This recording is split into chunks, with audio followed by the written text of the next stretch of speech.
Hello, and welcome to our third class in Understanding Contemporary Art.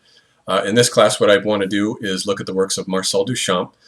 We ended last time with Marcel Duchamp's Nude Descending a Staircase #2 from 1912, and that's a good stopping point to discuss Duchamp and to look at his oeuvre in some detail. Duchamp is an excellent transition to the entire epoch of contemporary art. There's virtually no characteristic of contemporary art that is not already or was not already a characteristic of the artwork of Marcel Duchamp. And what I want to do then is to begin to go ahead and look right directly at the images. What we see here in 1913 is Duchamp's bicycle wheel.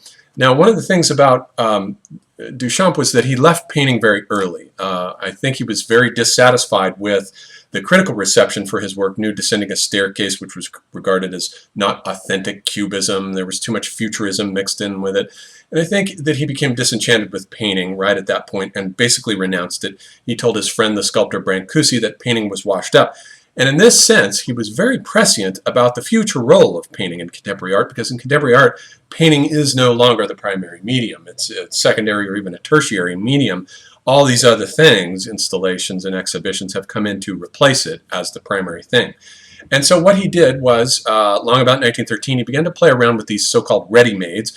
And what we're looking at here is an assisted ready-made, a bicycle tire that has been screwed onto a stool that he set up in his apartment. He didn't use it as an art exhibit, but it was an assisted ready-made, and it begins to announce, in a certain respect, it's a kind of anti-work of art, because it comments on the nature of the artwork, and it begins to raise certain questions. And with Duchamp, the raising of questions is what he's doing with each one of these works of art, as we'll see here. I want to move on specifically to the next work, which is a 1915 ready-made, a pure ready-made, called In Advance of a Broken Arm, which just looks like a snow shovel. And this raises the question, especially to the average ordinary person who looks at this and says, now, why is this a work of art? Why can't it be the case that I can go out to a hardware store and buy a snow shovel and bring it into a museum and call it a work of art? Why can't I do that, but Duchamp can't? And the answer, I think, has to be found by invoking a little bit of philosophy here, a little bit of Heidegger. Don't panic. It's an easy to understand aspect of Heidegger's philosophy that I think it considerably illuminates the problem here. Heidegger makes a distinction in Being and Time between tools which are in a specific mode of being called ready to hand. This is Zuhandenheit. If I'm using a hammer and I'm hammering nails, it's in the life flow. It's part of its life world. It's in a contextual flow. But if that hammer breaks, its mode of being shifts from readiness to hand to presence of hand, or presence at hand, or Vorhandenheit, which means that it is now a problem to be solved. It's not something I'm using, it's something now I'm thinking about. It's shifted into a theoretical phase space. And I think that Duchamp with the ready-mades was doing something very similar. He's taking a banal, ordinary, everyday object, and he's sort of drawing a frame around it, or a kind of theoretical phase space, and he's bracketing it. He's decontextualizing it from the world, de-worlding it, basically, and putting it into a museum and saying, now it's in a theoretical mode, it's something to be thought about. Why does it have the funny title, In Advance of a Broken Arm? Maybe it refers to the fact that I might be out shoveling snow and I slip and fall and break my arm. Or whatever the reason is, he has put it into the art process context of assigning signifiers to it. And a signifier here can just be thought of for now as the title of the image. And now it's something that is to be thought about. It's in a theoretical mode. The same thing here with the urinal that he did in 1917 that caused such a fuss. This was rejected at a New York art exhibition, and he signed it with the pseudonym of R. Mutt, which refers to the Mutt and Jeff comic books, but also to Mott Industries, which produced the urinal. He signs it with this pseudonym and simply puts it into the museum.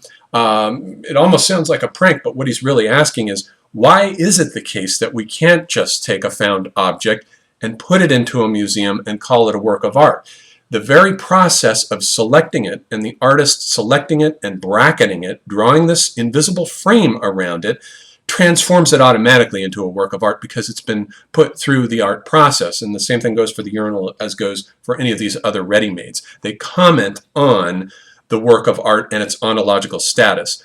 Now, as far as the ontological status of a work of art goes, if we look at his commentary on the Mona Lisa here from 1919, which is famous for drawing a little mustache and a beard on her and putting a title to it. It's just a postcard of the Mona Lisa.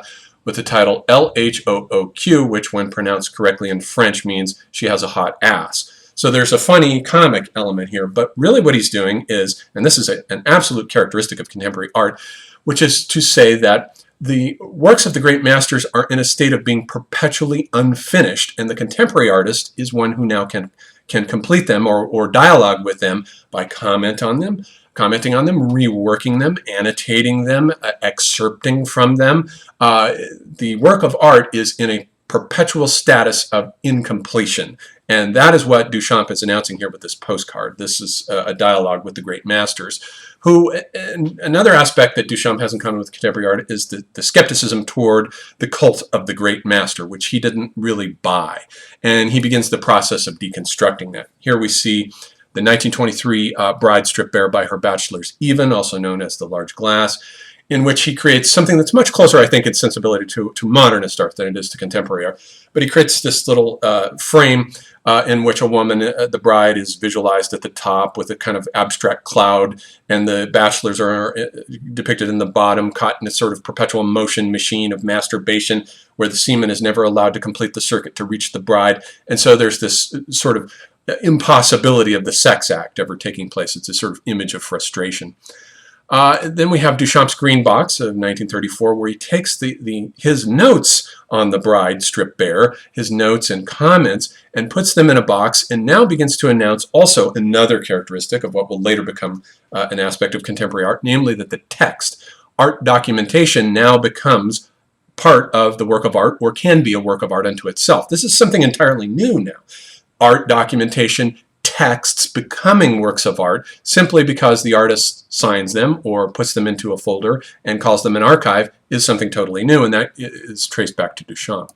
Now here with his postcard of 1937, where he went back and in the Poussoir method went back and recolored his own new Descending a Staircase as a reproduction. This is just a postcard image of it that's officially stamped and notarized. He begins to efface and blur the boundary between the original work of art and its reproduction. He was familiar with Walter Benjamin in his essay. He was a friend of Walter Benjamin, and he showed at a cafe this image to Walter Benjamin, who had written the famous essay, The Work of Art in the Age of Mechanical Reproduction, where Benjamin lamented the status of the original work of art, which, because it is authentic, because it is an artistic singularity, a work of the great master, one of the great masters from the metaphysical age, has an aura about it that is irreplaceable and which is effaced by reproducing or mass reproducing the image through photography and postcards and reproductions and such. But here, when Duchamp showed Benjamin this image, I think it made Benjamin do a double take and think twice about the status of the reproduction as a work of art, because here it is certainly a work of art, and Duchamp is questioning the absolute separation between the work of art and its reproduction. With contemporary art, copies and reproductions will become works of art unto themselves. They become parts of installations, and the fact of their being mass reproduced does not detract from their aspect of them as being works of art. And here we have, between 1935 and about 1941 or so, Duchamp did a series of boxen of Alices, a bunch of them, where he miniaturized and made portable all of his works of art and created a sort of mini museum or a mini archive out of them. There's a miniature version of the fountain, the urinal is in there. There's a miniature version of the bride stripped bare by her bachelor's even. There's a miniature version of an earlier cubist work of his. All his stuff gets miniaturized and made portable and put into this sort of box that you can unfold and unpack as a sort of official archive of the artist. And in doing that, he is making the artist portable, and he is rendering the museum questionable. He's moving into the epoch of the museum without walls, which André Malraux wrote in The Voices of Silence when he wrote the chapter on the museum without walls after reading Benjamin's essay on the work of art in the age of mechanical reproduction. And he began to realize that photography rendered the museum questionable because photography can make the museum and all the artifacts of the museum portable through reproduction. So both Malraux and Duchamp now are beginning the deconstructive process of shifting us into the post-metaphysical age when things like aura and genius and originality and the sacred status of the artist and the work of art are all questioned, ridiculed, and a certain kind of French skepticism is brought to them now that has now become commonplace in the epoch of contemporary art. And Duchamp's influence was enormous. Here we have Joseph Beuys's 1960 bathtub, which is a direct dialogue with the urinal, the fountain of 1917. It has a completely different set of meanings, though. This was the bathtub that Beuys claims that he was born in, for example, as we will see when we look at his works. Here is a Jasper Johns work from 1960, which is a very Duchampian work, the Ballantine Ale. And here also is Andy Warhol's Brillo box, which now begins to become part of the new constitutive epoch of turning to banal things, whereas modernism had celebrated the unvisual object, the theoretical object. Contemporary art begins to bring in the banal, the ordinary thing, and begins to put it into the museum and take it seriously. Here we have a Rauschenberg image called Estate from 1963. And in Rauschenberg's art, we can see the influence of Duchamp because he's beginning to turn toward the ordinary, average, everyday world and to put average, everyday, ordinary things into the work of art, which is something that was not a characteristic of modernism so much, since modernism was so obsessed with the theoretical aspects of the hyperdimensional object. And here we have George Maciunis's flux kits, which from 1965 to 69, which clearly show the influence of Duchamp's various boxes and valises. And so we can see that as we begin to move into contemporary art, Duchamp really is the godfather, and all of his artwork in some way has influenced contemporary art, and most of what has come out of contemporary art is basically an unfolding and an unpacking of the suitcase of the work of Marcel Duchamp, as we'll see as we begin to move further into it.